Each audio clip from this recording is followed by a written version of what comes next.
दोस्तों आज के इस वीडियो में हम आरडी इंडस्ट्रीज आईपीओ का लिस्टिंग डे स्टडी जानेंगे। मतलब लिस्टिंग डे पे आपको क्या करना है, होल्ड करना है, सेल करना है, फ्रेश एंट्री बन रही है कि नहीं बन रही है, एक्सपेक्टेड लिस्टिंग वगैरह क्या हो सकता है, वो भी हम यहाँ पे डिस्कस करने वाले हैं। सबसे पहले यहाँ पे हम देख लेते हैं कि लिस्टिंग कब होगी। तो लिस्टिंग आप देखिए 12 अगस्त को इसकी लिस्टिंग होने वाली है। पहली चीज तो क्लियर हो गया कि लिस्टिंग 12 को होगी। और इशू साइज की बात करें तो 425 करोड़ का आईपीओ था, ज्यादा बड़ा आईपीओ नहीं था, मीडियम साइज का आईपीओ था, जो कि चलो ठीक ठाक है।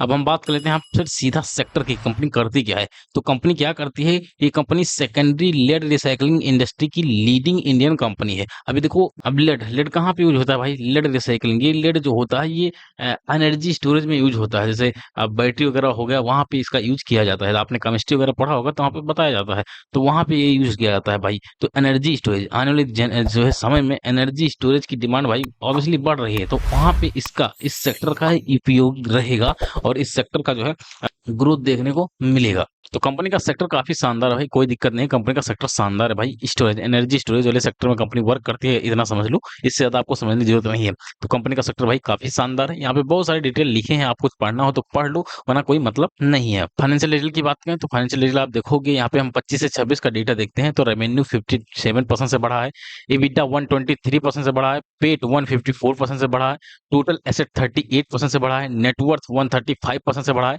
टोटल बोरो यहाँ पे 10% से बढ़ा है, जो कि निगेटिव पॉइंट है, बाकी चलो कोई ना। ईपीएस 153% से बढ़ा है, आरओई और आरओसी सब कुछ बढ़ा है, जो कि शानदार है। तब फाइनेंशियल ग्रोथ तो है भाई, कंपनी फाइनेंशियली ग्रो कर रही है, कंपनी ठीक ठाक यहाँ पे ग्रोथ दिखा रही है, जो कि अच्छी बात है। आइए हम यहाँ पे कुछ इंडिकेटर देखते हैं। यहाँ पे आप देखोगे आरओई 81% का है, शानदार, मतलब काफी शानदार आरओई है। आरओसी की बात करें 44 का है, ठीक है। डेट टू इक्विटी यहाँ पे 1 से ज्यादा है, मतलब कंपनी के ऊपर कर्जा तो ज्यादा है, ये एक नेगेटिव पॉइंट है कि कंपनी के ऊपर कर्जा ज्यादा है, बाकी चलो कोई ना। रिटर्न ऑन नेटवर्थ शानदार है, बहुत शानदार है। पेट मार्जिन यहाँ पे कम है, और ज्यादा होना चाहिए था। EBITDA मार्जिन यहाँ पे ठीक ठाक है, ठीक है। बाकी पेट मार्जिन और डेट इसके ऊपर थोड़ा वही खतरा मंडरा रहा है, बाकी सब कुछ ठीक ठाक देखने को मिल रहा है। ऑब्जेक्टिव की बात करें तो कंपनी यहाँ पे देखो बोरो पे करने वाली है, तो जो है इनका आने वाले दिनों में बैलेंस शीट सुधर जाएगा। आईपीओ के बाद इसका जो बैलेंस शीट है, डेट वाला जो प्रॉब्लम है, वो यहाँ पे तो सॉल्व हो जाएगा। बाकी कंपनी अपने ऊपर भी खर्चा कर रही है 220 करोड़ का अपने ग्रोथ के लिए, जो कि और अच्छी बात है, जो और जो बढ़िया है। आइए पीयर कंपेरिजन कर लेते हैं। तो पीयर में आप देखोगे Jain resource recycling, Gravita, Pondy oxide, सबका नाम देखने को मिल रहा है। आप यहाँ पे सबसे पहले देखो कि सबसे सस्ता कौन मिल रहा है, तो आरडी इंडस्ट्री सबसे सस्ता मिल रहा है। सबसे ज्यादा रिटर्न ऑन नेटवर्थ किसका है, तो यहाँ पे आरडी का देखने को मिल रहा है। सबसे ज्यादा नेट एसेट वैल्यू किसका है, तो सबसे ज्यादा नेट एसेट वैल्यू आपको ग्रेप्टा का देखने को मिल रहा है, ठीक है। वहीं बात करें ईपीएस की, तो ईपीएस भी ग्रेप्टा का सबसे ज्यादा है, ठीक। वहीं हम बात कर लेते हैं भैया रिटर्न ऑन नेटवर्थ की, तो रिटर्न ऑन नेटवर्थ के मामले में सेकंड नंबर पे जेन रिसोर्स है, ठीक है। बाकी फर्स्ट वाले तो अपना आरडी ही देखने को मिल रहा है। तो सबसे नंबर 1 की बात करें तो सबसे नंबर 1 पे ये ग्रेविटा आएगा। रीजन क्या है कि इस पूरे सेक्टर में कहीं ना कहीं लीडिंग के रूप में देखने को मिल रहा है। सबसे ज्यादा इसका इसी का नेट एसेट वैल्यू है, सबसे ज्यादा ईपीएस इसी का है, तो नंबर 1 पे इसको रख देते हैं। और आरडी दूसरे नंबर पे आ जाएगा। रीजन क्या है, आरडी सबसे सस्ता मिल रहा है भाई, मतलब फेयर प्राइस पे है, और इसका रिटर्न ऑन नेटवर्थ काफी शानदार है। इस दो चीज की वजह से इसको सेकंड नंबर पे हम रख सकते हैं। तो हमको यही देखना होता है कि कंपनी टॉप 3 में आ रही है कि नहीं आ रही है। तो अपना आईपीओ टॉप जो है 2 में आ रहा है, सेकंड नंबर पे आ रहा है, जो कि बहुत अच्छी बात है। मतलब पीयर को सस्टेन कर रहा है, पीयर को टक्कर दे रहा है, जो कि बहुत अच्छी बात है। पीयर जो है आईपीओ प्राइस का बात करें फेयर है कि नहीं, तो ऑब्वियसली आईपीओ प्राइस यहाँ पे फेयर देखने को मिल रहा है। एंकर बुक की रेटिंग की बात करें तो एंकर बुक की रेटिंग 8.5 की है, मतलब ठीक ठाक एंकर बुक की रेटिंग है, सही है, कोई दिक्कत नहीं है। 8.5 का रेटिंग ठीक ठाक रेटिंग है यहाँ पे। फंडामेंटल स्ट्रॉन्ग है, गुड है, क्या कुछ है, तो ऑब्वियसली फंडामेंटल भाई स्ट्रॉन्ग है, कोई दिक्कत नहीं है। वही डेट वगैरह ज्यादा था, बट वो आईपीओ आने के बाद डेट वगैरह का जो मसला है वो सब हल हो जाएगा, तो कोई दिक्कत नहीं है। अब बात कर लेते हैं जीएमपी का। तो जीएमपी यहाँ पे 27% का जीएमपी चल रहा है, जो कि शानदार जीएमपी है, ठीक है। अब आइए एक्सपेक्टेड लिस्टिंग की बात करें कि एक्सपेक्टेड लिस्टिंग कितना हो सकता है। तो इसकी लिस्टिंग जहां तक आप देखिएगा कि 32% से लेके 30 से 35% के बीच लिस्टिंग हो सकती है, ठीक है। इससे शानदार भी लिस्टिंग हो सकती है, लेकिन एक अनुमानन लेके चलते हैं। 35% मान के चलो, 35% के अराउंड यहाँ पे लिस्टिंग देखने को मिल सकता है। 32 से 35% मान के चलो, और मैं आपको बताऊं कि कितने प्राइस पे लिस्ट हो सकता है। तो आप मान के चलो, मुझे लगता है 70 से 72 रुपए के अराउंड ऐसे कुछ लिस्टिंग देखने को मिल सकता है, मतलब करीब 35-36% ऐसे कुछ लिस्टिंग देखने को मिल सकता है। 70 से 72 इसी के अराउंड आपको लिस्टिंग देखने को मिल सकता है। बाकी जो भी होगा, हम लिस्टिंग डे पे लाइव रहेंगे तो वहाँ पे और क्लैरिटी मिल जाएगी, लेकिन अभी के लिए इतना समझो कि 70 से 72 रुपए लिस्टिंग हो सकता है। मान के चलो मोटा मोटा कि 35% के करीब यहाँ पे लिस्टिंग देखने को मिल सकता है। 2-4% आगे पीछे हो सकता है भाई, क्योंकि क्योंकि यहाँ पे हम लोग एग्जैक्ट नहीं बता सकते हैं, क्योंकि वो डिपेंड करता है कि कितना ऑर्डर आ रहा है। जितना ज़्यादा ऑर्डर आएगा उतना ज़्यादा लिस्टिंग होगी। अब बात कर लेते हैं कि इसमें होल्ड करना है, सेल करना है कि फ्रेश एंट्री क्या कुछ बन रहा है।